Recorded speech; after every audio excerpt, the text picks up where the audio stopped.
Hello guys, food blogger హైదరాబాద్కి స్వాగతం సుస్వాగతం. అందరూ బాగుండాలన్నా, అందులో మనం ఉండాలన్నా.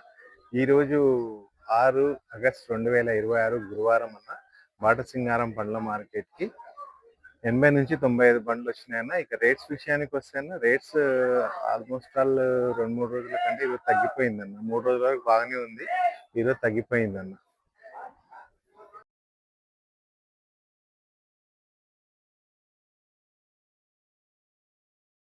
ఇక లోకల్ సరుకు అంటారన్న 22 నుంచి 30,000 వరకు పోతుందన్న. 30,000 టన్ వరకు పోతుంది. అదే ఎక్స్పోర్ట్ వచ్చేసి కూడా అదే యథావిధిగా ఉందన్న. అది కూడా రేట్స్ ఏం పెరగలేదన్న ఈరోజు రేట్స్. ఎందుకంటే క్వాలిటీ బాగానే ఉంది, బట్ తీసుకునే వాళ్ళు కరువయ్యారన్న ఈరోజు. ఎక్స్పోర్ట్ క్వాలిటీ కోసం చాలా మంది ఎన్కరేజ్ చేస్తున్నారన్న, రేట్స్ వస్తలేవు పైనుంచి అని. ఇక మన ఛానల్ని చూసిన వాళ్ళు లైక్ చేయండి, షేర్ చేయండి, సబ్స్క్రైబ్ చేయండి అన్న. డైలీ అప్డేట్స్ ఉంటాయన్న. మన రైతన్నలతో వాళ్ళ మిత్రులకు కూడా చెప్పండి అన్న. ఓకేనా, బాయ్.